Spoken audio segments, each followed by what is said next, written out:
Темиров Лайф сайтының қолданушылар, то есть қожайындарының, қожайындары болып есептеледі, да, хозяева, да. Ошолордун кармалышы боюнча бир маалымат берип кетейин. Биринчиден, бул Болот Назаров деген бир комузчу жигит бар эле. Ошол комузчу жигит ошолор менен кошо иштейт экен. Ошолор менен кошо көптөгөн, то есть ошо Болот Темировдун дос окшойт чамасы, жакын окшойт, постоянно ошо менен чогуу иштейт экен. Так. Анан бул бала постоянно жанагы наркотикти эме кылат экен, колдонот экен. Наркотик колдонот экен. Болот Назаров. Наркотик колдонот экен. Бул колдонгондо дагы жөнөкөй наркотик эмес, бурбулятор менен колдонот экен. Мына мен кече эмесин көрдүм, жанагы видеосу, мен деле силер көргөндөй эле көрдүм интернеттен. Бурбулятор менен колдонот экен. Бурбулятор это что? Бурбулятор деген бул таза наркотик эмес.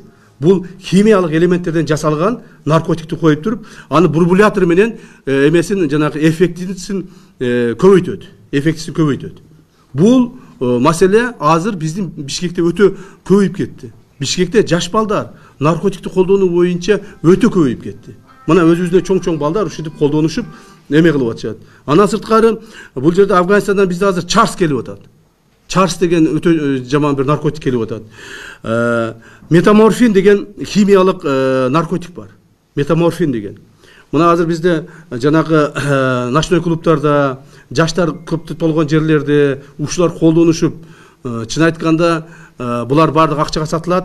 Көптөгөн жаштарыбыз ушу эптеп акча таап келип, ошого колдонгон жаштарыбыз бар, фактылар көбөйүп атат ушулар. Ушуну биз азайтышыбыз керек. Ушул жерде отурган баарыбыздын балдарыбыз бар, неберелерибиз бар. Алардын келечегин ойлошубуз керек.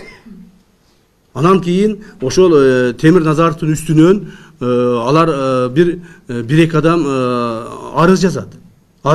Ушул Темир Лайфтын офисинен ар дайым наркотиктер таркатылып атат деп. Болот Назаров ар дайым ошонун офисинен алып чыгып атат деп арыз жазышат. Анан биз аны арыз жазганды мына тигил Ички иштер министрлиги карабай койгонго алардын укугу жок. Алар караш керек. Алар карап, ошонун ичине кирип, ошол текшерип, көрүп, анан ошондой кылганда жанагы адамдар көбөйүп, журналисттер көбөйүп, өзүнчө эле мындай шоу кылып беришти да. Бул обычное преступление, криминальное преступление, наркотического средства. Так? Ошонун негизинде мына кармалды. Мен эки видеосун көрдүм, тигил Болот Назаровдун нак эме болуп атканын. Анан Болот Назаров апарып текшериптир, жандагы кызды апарып текшериптир. Алардын канынан наркотиктин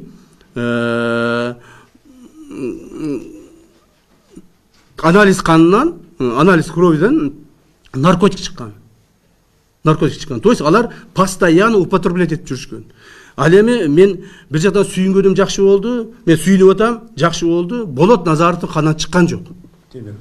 Ким эле? Болот Темиров. Болот Темиров. Извините, вот мен эсим эме болду. Болот Темировдун канынан наркотиктин кошулмалары чыккан жок. Бул бир жагынан бизди кубандырат.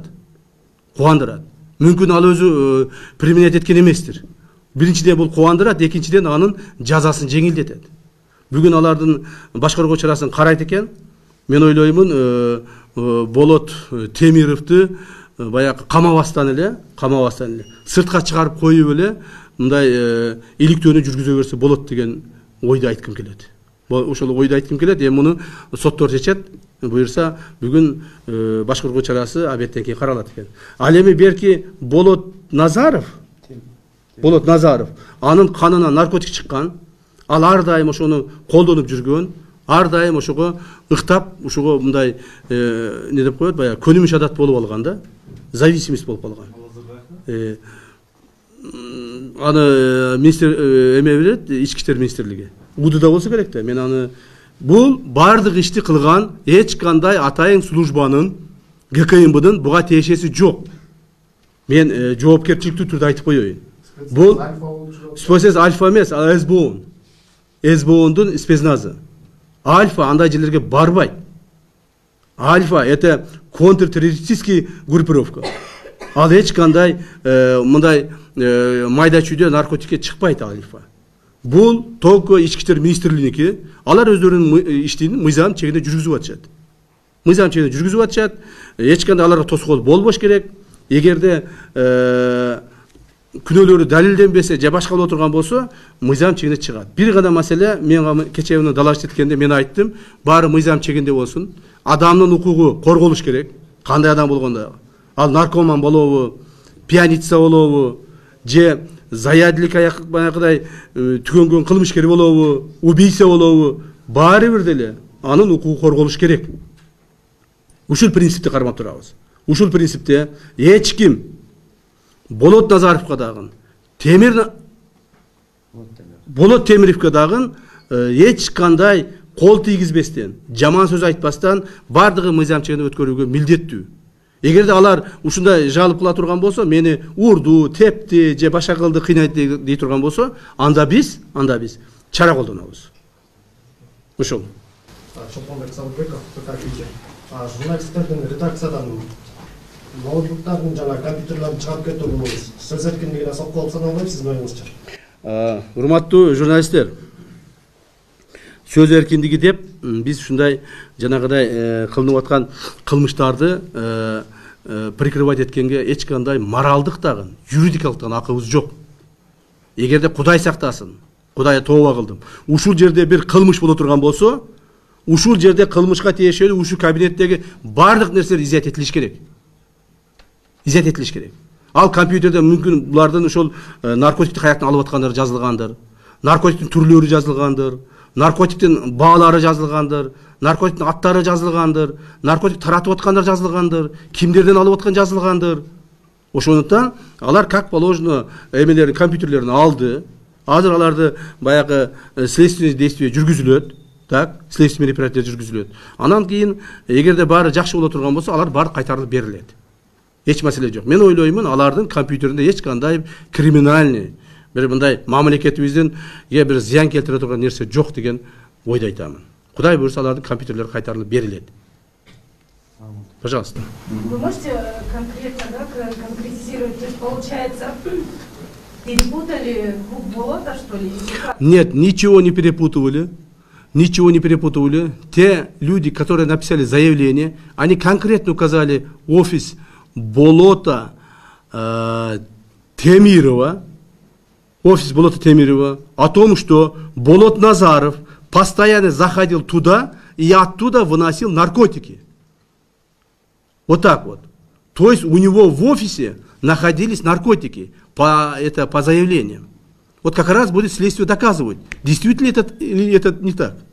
Если действительно это так, значит хозяина этого офиса нужно привлекать.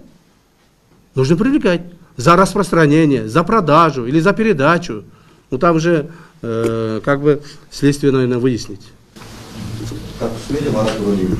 Вот вы ранее говорили о том, что Болот Темиров неизвестный журналист, вы вообще его не знаете, не слышали, но при этом же говорите, что вы знаете, откуда он получает деньги, там, с Запада получает деньги. Получается, как это? Нет, знаете ли, вот я говорю о том, что как он неизвестный, что он обществу не так уж известный журналист. Понимаете ли? Он только проводит вот это деструктивные расследования. А то, что там про него или его компания, откуда деньги получает, что делает, это мы работаем, это у нас только данные имеется. И мы это тоже в скором времени, кстати, общественности скажем. С какой компании, сколько денег они получали за проведение таких деструктивных, ложных расследований. Понимаете ли? Поэтому, а так, Болот Назарова я как бы в 2019 или 2018 году один раз он выходит, также дает интервью и говорит о том, что ребята Ташиева как бы его избили. Помните, один раз такой случай был, как кто-то его избивал. Он говорит, что ребята Ташиева избили. Тогда я ни власти был, никакой я вообще не работал нигде. Потом я удивился, как это так? Он с того момента просто-напросто меня, возможно, как бы не переваривает. А потом следствие установило, Там никаких моих ребят, никаких людей, которые его избивали, со мной никаких связей не было. Этих ребят, которые избивали его, или там каким-то образом ему мешали, они как бы установлены, задержаны, я думаю, уже привлечены. Поэтому тогда я помню Полот Назарова, слышал. Теперь вот только недавно слышу.